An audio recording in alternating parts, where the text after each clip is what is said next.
అందరికీ నమస్తే. Welcome to TR TV. నేను మీ తిరుపతి. తెలంగాణ ముఖ్యమంత్రి రేవంత్ రెడ్డి ఎందుకో భయపడుతున్నాడు. నిన్న BRS party working president KTR Kannepalli pump house దగ్గరికి పోదామని చెప్పి పోయిండు. అంటే కాళేశ్వరం ప్రాజెక్టు చూసొస్తా, మేడిగడ్డ, సుందిల్ల, అన్నారం బ్యారేజ్లు ఎట్లున్నాయి ఏం కథ అనేది చూసి ఒకసారి వెరిఫికేషన్ చేస్తా. ఎందుకంటే పొద్దుగాల లేస్తే తెలంగాణ రాష్ట్ర ముఖ్యమంత్రి రేవంత్ అన్న భారీ బహిరంగ సభలలో, మీటింగ్లలో, ప్రెస్ మీట్లలో, ఇంకేదైనా చిన్న చిన్న ప్రోగ్రాంలు ఉన్నా కూడా రేవంత్ అన్న చెప్తున్నటువంటి మాట ఏంది? కల్వకుంట్ల కుటుంబం మొత్తం కాళేశ్వరాన్ని ఖతం చేసిరు. కేసీఆర్ 1,00,000 కోట్లు అప్పు చేసిండు, కాళేశ్వరం ప్రాజెక్టు కట్టిండు. కేవలం 2.5 సంవత్సరాలలోనే ఆ కాళేశ్వరం ప్రాజెక్టు మొత్తం కుప్పకూలిపోయింది. ప్రాజెక్ట్ అంతా ఖతమైపోయింది. కాళేశ్వరమే ఒక బోగస్ ప్రాజెక్ట్ అని చెప్పి రేవంత్ రెడ్డి పొద్దుగాల అయితే మాట్లాడుతూ ఉన్నాడు. మరి నిజంగానే ఆ ప్రాజెక్టు మొత్తం కుప్పకూలిపోయిందా? ఆ ప్రాజెక్టులకి వెళ్ళి అసలు నీళ్లు పోతున్నాయా లేవా? మేడిగడ్డ నడుస్తుందా లేదా బ్యారేజు? లేకపోతే అన్నారం, సుందిల్ల బ్యారేజు నడుస్తున్నాయా లేదా? అసలు ఏం జరుగుతుంది?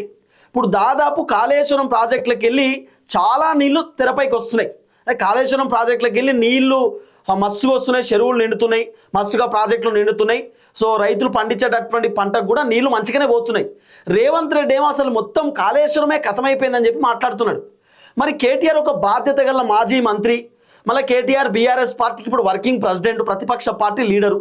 మరి అధికార పార్టీలో ఉన్నటువంటి ముఖ్యమంత్రి రేవంత్ రెడ్డి పొద్దుగాల లేస్తే ప్రతిపక్ష పార్టీ లీడర్లను విమర్శిస్తూ ఉంటే, తిడుతూ ఉంటే, అంటే కాళేశ్వరం ఖతమైపోయింది, ఆగమైపోయింది అని చెప్పి రేవంత్ రెడ్డి మాట్లాడుతూ ఉంటే, ఒక బాధ్యత గల మాజీ మంత్రి, బీఆర్ఎస్ పార్టీ వర్కింగ్ ప్రెసిడెంట్ మరి పోవాలి కదా, పోయి చూడాలి కదా. సో కేటీఆర్ ఏం చేసిండు? నిన్న నేను కన్నెపల్లి పంప్ హౌస్ చూసొస్తా, అట్లనే మేడిగడ్డ బ్యారేజు, అన్నారము, సుందిల్ల బ్యారేజ్లో నేను చూసొస్తా, అసలు ఏం జరుగుతుంది ఏం కథ అనేది నేను ఒకసారి పోతా అని చెప్పి నిన్న కేటీఆర్ కాళేశ్వరం ప్రాజెక్టు దగ్గరికి బయలుదేరిండు. వాస్తవానికి కన్నెపల్లి పంప్ హౌస్ పోతా అని చెప్పిండు, బయలుదేరినటువంటి టైంలో పోలీసులు కేటీఆర్ని అడ్డుకున్నారు. అడ్డుకోవడానికి రీజన్ ఏందో అర్థం కాలేదు. ఇప్పుడు కేటీఆర్ ఏం యుద్ధానికి పోతలేడు, పంచాయతీ పెట్టుకోనికి పోతలేడు. రేవంత్ రెడ్డి సవాల్ విసురుతున్నాడు. కాళేశ్వరం ప్రాజెక్టు మొత్తం ఖతమైపోయింది, దమ్ముంటే చర్చకు రండి అని చెప్పి రేవంత్ రెడ్డి అంటున్నాడు. కాళేశ్వరం మొత్తం కుప్పకూలిపోయింది, 1,00,000 కోట్లు నీళ్ళల్లో పోసిరని చెప్పి రేవంత్ రెడ్డి చెప్తున్నాడు. మరి ఇవన్నీ రేవంత్ రెడ్డి చెప్తున్నప్పుడు మరి కేటీఆర్ తనను తాను ప్రూవ్ చేసుకోవాలి కదా, జనాలకు కూడా కేటీఆర్ వాస్తవాలు చెప్పాలి కదా. గిన్ని నీళ్లు పోతున్నాయి మరి ఈ ప్రాజెక్టులకు వెళ్ళి, ఈ నీళ్లు మొత్తం రైతులకే పోతున్నాయి, ఈ గోదావరి నీళ్లు మొత్తం రైతన్నుల కోసమే కేసీఆర్ ప్రాజెక్టు కట్టిన, గిన్నె నీళ్లు ఆపి ఇవన్నీ నీళ్లు చెరువులు నింపుతున్నాం అని చెప్పి కేటీఆర్ కూడా ఒక బాధ్యత గల మనిషి చెప్పాలి కదా. అది చెప్పడానికే కేటీఆర్ తనను తాను ప్రూవ్ చేసుకోవడానికి, బీఆర్ఎస్ పార్టీని ప్రూవ్ చేసుకోవడానికే నిన్న ప్రాజెక్టులకు అడిగిపోతున్నాడు.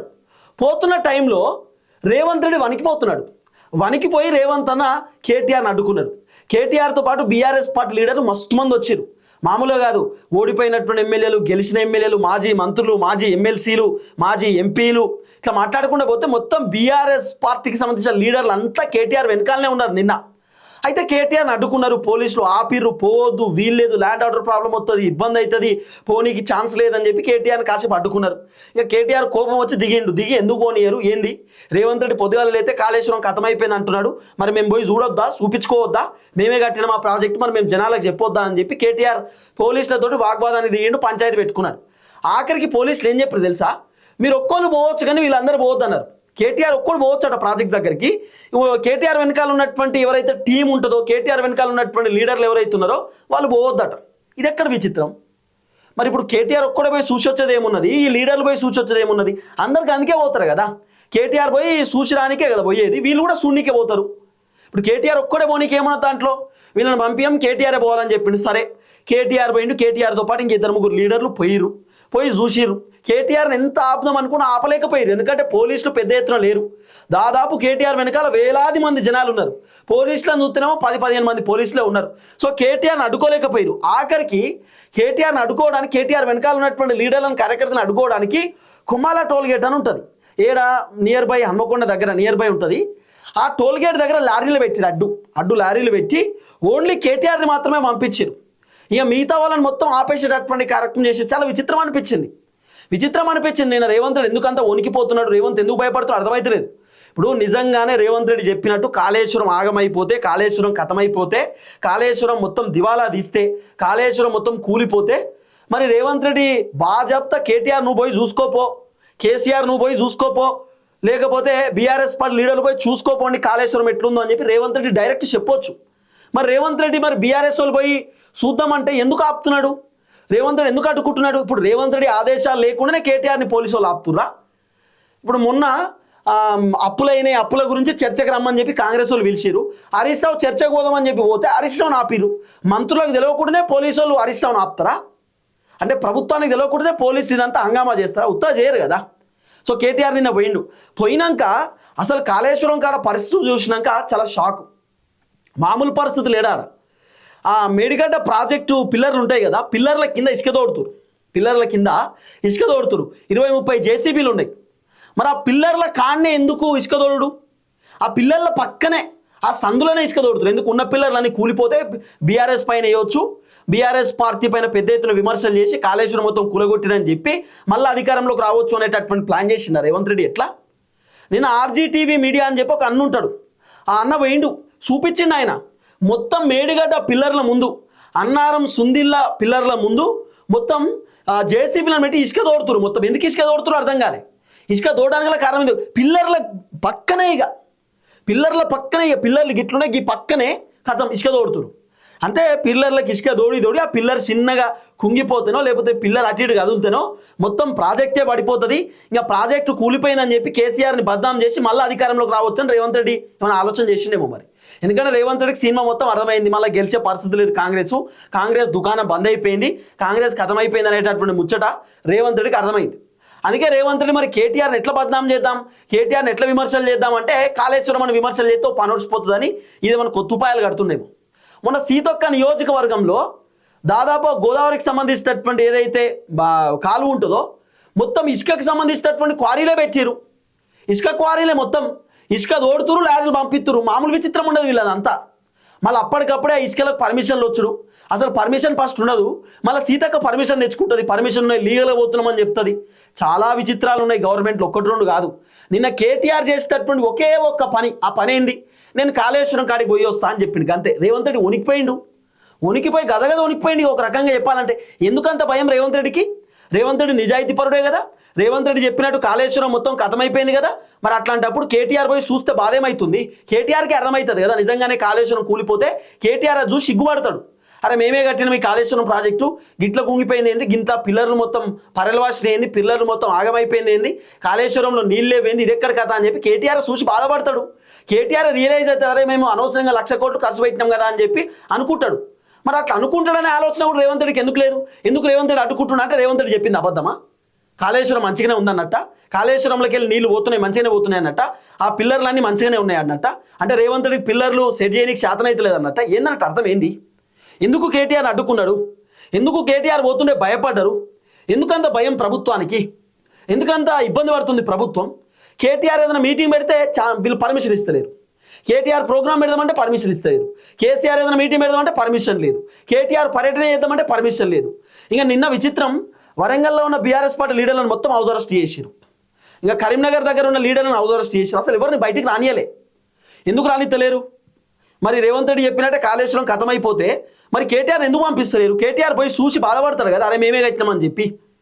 మరి ఎందుకు అదంతా ఎందుకు చేస్తలేరు అనేది పెద్ద క్వశ్చన్ మార్క్. ఇప్పుడు వణికిపోతున్నారు ఎందుకు? ప్రభుత్వానికి ఏం ధైర్యం లేదా? ఒక పని చేయండి. ఇదే సవాల్ విసురుకున్నారు కదా, మొత్తం అప్పులప్పాలు అయిపోయింది తెలంగాణ, 8 లక్షల కోట్లు అప్పు చేసి 7.5 లక్షల కోట్లు అప్పు చేసిండు కేసీఆర్, దమ్ముంటే నిరూపిస్తానని రేవంత్ రెడ్డి చెప్పిండు, జూపల్లి కృష్ణరావు చెప్పిండు కదా. నేను రెండు ఇటు బీఆర్ఎస్కి చెప్తున్నా, కాంగ్రెస్ ప్రభుత్వానికి చెప్తున్నా, మీకు దమ్ముంటే, కాంగ్రెస్ ప్రభుత్వానికి దమ్ముంటే, రేవంత్ రెడ్డికి దమ్ముంటే, కేటీఆర్కు హరీష్ రావుకు కేసీఆర్కి దమ్ముంటే ఈ చర్చ ఏందో కాళేశ్వరం దగ్గర పెట్టుది. మేడిగడ్డకు సంబంధించినటువంటి ఏదైతే బ్యారేజ్ ఉందో అక్కడ పెట్టండి, మేడిగడ్డ పిల్లర్ల కాడ పెట్టండి, మేడిగడ్డకు సంబంధించిన బ్యారేజ్ మీద రోడ్డు ఉంటుంది, ఆ రోడ్డు మీద చర్చ పెట్టండి. ఇటొక కుర్చీ అటొక కుర్చీ వేసుకొని 1,00,000 కోట్ల రూపాయలు కేసీఆర్ మరి కాళేశ్వరం ప్రాజెక్టు కోసం కట్టిండు. మరి ఎన్ని ఎకరాలకు నీళ్లు పారించిండు కేసీఆర్, ఎన్ని లక్షల పంట పండింది కేసీఆర్ కాళేశ్వరం ప్రాజెక్టు తోటి, ఎన్ని ప్రాజెక్టులు నింపిండు, ఎన్ని చెరువులు నింపిండు, ఏడేడికి పోయినాయి నీళ్ళు అనేది కేసీఆర్ చెప్పాలి. కేసీఆర్ చేసినటువంటి అవినీతి ఏందనేది రేవంత్ రెడ్డి చెప్పాలి. నిరూపించుకోరు చూద్దాం మీకు దమ్ముంటే. ఈ అప్పులన్నీ పక్కన పెట్టు, ఫస్ట్ కాళేశ్వరం చర్చనే కదా వచ్చింది. రేవంత్ రెడ్డి మొట్టమొదటిసారి చేసినటువంటి పని ఏంది? కాళేశ్వరం కమిషన్ ఏర్పాటు చేసి ఇటు హరీష్ రావును, తర్వాత ఎవరైతే ఆ మేడిగడ్డకు సంబంధించిన పని చేసినటువంటి అధికారులు ఉన్నారు, ఇరిగేషన్ అధికారులు, వాళ్ళను కేసీఆర్ని విచారణ చేసింది కదా. ఆ విచారణ చేసేటటువంటి వాళ్ళకి లైవ్ డిటెక్టివ్ టెస్ట్ పెట్టండి, లేకపోతే ఏం జరిగింది ఇంకా అనేది బయటపడుతుంది కదా. అంటే ఎందుకు ఇది ఈ డైలాగులు ఎందుకు రేవంత్ అన్న? అనవసరమైన డైలాగులు కాకపోతే ఆగమైపోయిందని నువ్వే చెప్తావు, కాళేశ్వరం కథమైపోయిందని నువ్వే చెప్తావు, కేటీఆర్ పోయి చూసి వస్తా అంటే అడ్డుకుంటావు. అడ్డుకున్నాడు ఎందుకు? భయం అవుతుందా? వణికిపోతున్నావా? ఇబ్బంది అవుతుందా? ఎందుకంత భయం? మీరు చెప్పింది నిజాయితీగానే చెప్పారు కదా, మీరు కాళేశ్వరం కథమైపోయిందని. మరి మేడిగడ్డకి సంబంధించిన పిల్లర్ల పక్కనే ఎందుకు ఇసుక తోడిస్తురు? అన్నారం సుందీలకు సంబంధించినటువంటి ఆ పిల్లర్ల పక్కనే ప్రాజెక్టు కింద ఎందుకు నీ మొత్తం ఇసుక తోడిస్తురు? కారణం ఏంది? ఆనే తోడాలన్నా ఇసుక? వేరే కాడ ఇసుక దొరకలేదా? అంటే ఎంత విచిత్రం చూడండి, ఎంత పెద్ద కుట్ర చూడండి. ఎవరిపైన కుట్ర చేస్తురు? తెలంగాణ ప్రజలపైన కుట్ర చేస్తురా? అరే టీఎంసీ నీళ్ళు, అద్భుతమైనటువంటి టీఎంసీ నీళ్ళు పోతున్నాయట, మామూలు టీఎంసీ నీళ్ళు కాదు, ఎవరు ఎక్స్పెక్ట్ చేయనంత టీఎంసీల నీళ్ళు పోతున్నాయట దాంట్లోకి వెళ్ళి, కాళేశ్వరం ప్రాజెక్టులకి వెళ్ళి, మేడిగడ్డ ప్రాజెక్టులకి వెళ్ళి. రేవంత్ రెడ్డికి ఇవన్నీ తెలుసు, రియాలిటీ రేవంత్ రెడ్డికి తెలుసు. రేవంత్ రెడ్డి ఏంటంటే ఇప్పుడు బీఆర్ఎస్ వాళ్ళు పోయి అడిగి చూసి వస్తే ఇది చదిపోతుంది, మళ్ళీ బీఆర్ఎస్ వాళ్ళు సోషల్ మీడియాలో వీడియోలు పెడతారు, మీడియా ఛానల్కు వీడియోలు ఇస్తారు, ఇక మంచిగానే ఉంది కాళేశ్వరం నీళ్లు మంచిగానే వాడుతున్నాయి అని చెప్పి ఖచ్చితంగా వీళ్ళన్ని మీడియా వాళ్ళకి ఇస్తారు. అప్పుడు నేను చెప్పింది ఫెయిల్ అవుతుంది కాబట్టి వీళ్ళని పోనీయొద్దని రేవంత్ రెడ్డి పోనీయలే కావచ్చు మరి కేటీఆర్. అసలు పోలే కేటీఆర్. నిన్న పోలీసులు అడ్డుకుంటారు, విచిత్రంగా బిహేవ్ చేశారు నిన్న పోలీసులు అయితే. లారీలు పెట్టుడు, తాళ్లు పెట్టి అడ్డుకునుడు, కేటీఆర్ను పోనీయకపోనుడు, అసలు బీఆర్ఎస్ వాళ్ళు రావద్దని చెప్పుడు, చాలా విచిత్రం. ఇప్పుడు కేటీఆర్ ఏమన్నా దొంగనా? లేకపోతే కేటీఆర్ ఏమన్నా అన్యాయం చేసిన ఎవరికన్నా? పోయి చూస్తే తప్పేమున్నది? కేటీఆర్ ఏమైనా బాంబులు వేల్చడానికి వచ్చిందా? కాదు కదా. ఒక బాధ్యత గల మాజీ మంత్రి, బీఆర్ఎస్ పార్టీకి ఒక ప్రెసిడెంట్ పదవిలో ఉన్నాడు కాబట్టి చూసొద్దాం అనేది ఆయన ఒపీనియన్. ప్రతిపక్ష పార్టీ కీలక నేత కాబట్టి చూసొద్దామని అనుకున్నాడు. ఎందుకు పోనీయలే రేవంత్ రెడ్డి? రీజన్ ఏంది తెలియదు. ఏం లేదు, అన్ని అబద్ధాలు చెప్పింది రేవంత్ అని. ఏడ బయట పడితే ఏమో అనేటటువంటి బాధతో ఇదంతా. ఇప్పుడు దాదాపు కాంగ్రెస్ 2023 ఎట్లా అధికారంలోకి వచ్చింది? కాళేశ్వరం స్కామ్ అయింది, ఫోన్ ట్యాపింగ్ అయింది, కేసీఆర్ అది చేసిండు ఇది చేసిండు అని చెప్పి కేసీఆర్ని విమర్శలు చేసి కేసీఆర్ని బద్నాం చేసి రేవంత్ రెడ్డి ముఖ్యమంత్రి అయిండు, కాంగ్రెస్ అధికారంలోకి వచ్చింది.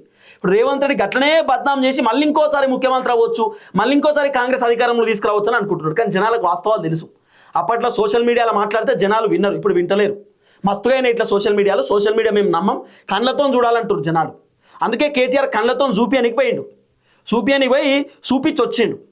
ఇగో గింత ఘోరమైనటువంటి కథ జరిగింది నిన్న. ప్రాజెక్టులకి వెళ్ళి మంచిగానే పోతున్నాయి నీళ్లు, ఇబ్బంది ఏం లేదు. మేడిగడ్డలకి వెళ్ళి నీళ్లు పోతున్నాయి, నీళ్ళు వస్తున్నాయి, పంటలు పండిస్తున్నారు, చెరువులు నిండుతున్నాయి, మంచిగానే ఉన్నాయి. ఇప్పుడు వానాకాలం, మళ్ళా ఈ వానాకాలం ఇసుకదోడు ఏందో అసలు అర్థమవుతలేదు. పెద్ద క్వశ్చన్ మార్క్ రేవంత్ రెడ్డిది. సరే చూద్దాం ఏం జరగబోతుందో. దయచేసి వీడియో అందరికి షేర్ చేయండి, అందరికీ ఈ విషయం తెలవాల్సినటువంటి అవసరం ఉంటుంది. అందరికీ నమస్తే, థ్యాంక్ యూ సో మచ్. జై తెలంగాణ.